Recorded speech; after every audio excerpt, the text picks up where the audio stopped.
Ang barangay kapitan na suspect sa pamaril sa mga nagmumonitor ng vote buying sa Maysilay City, Negros Occidental, sinampahan ng patong-patong na kaso. May update po dyan ng Bombo Radio Bacolod. Sinampahan na ng 2 counts of murder at frustrated murder ang punong barangay na main suspect sa pamamaril sa sitio Ipil-Ipil, Barangay Mambulac, Silay City, Negros Occidental sa kasagsagan ng eleksyon noong Mayo 12.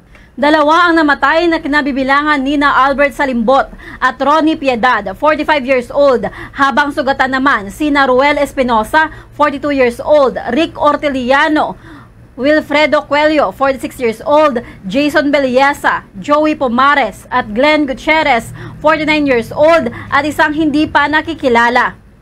Maalala na ang mga biktima ay ang mga miyembro ng Team Ugyon ni Silay City Mayor Jodith Gallego na nasa bahay na ginagamit na pansamantalang headquarters ng Team Asenso ni former Mayor Mark Goles upang magbantay sa report ng malawakang vote buying.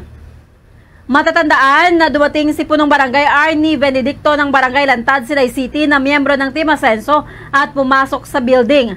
Ito ay lumabas kasama ang dalawang iba pa at doon na tinadtad ng bala ang mga biktima. Agad na tumakas ang punong barangay ngunit sumuko din sa Criminal Investigation and Detection Group ng Negros Occidental Police Provincial Office o NOCPO habang sinasabing nagkulong naman sa loob ng sinasabing headquarters ang dalawa. Sa panayam ng Bombo Radio Bacolod kay NOCPO spokesperson, Police Captain Judesis Catalogo, naisampa na ang 2 counts of murder at isang frustrated murder case sa pamamagitan ng inquest proceedings laban kay Benedicto.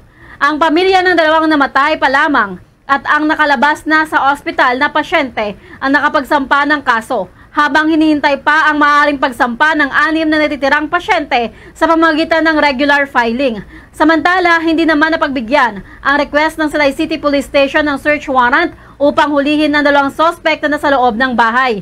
Ito ay dahil sa hindi naging sapat na requirements na hinihingi ng korte.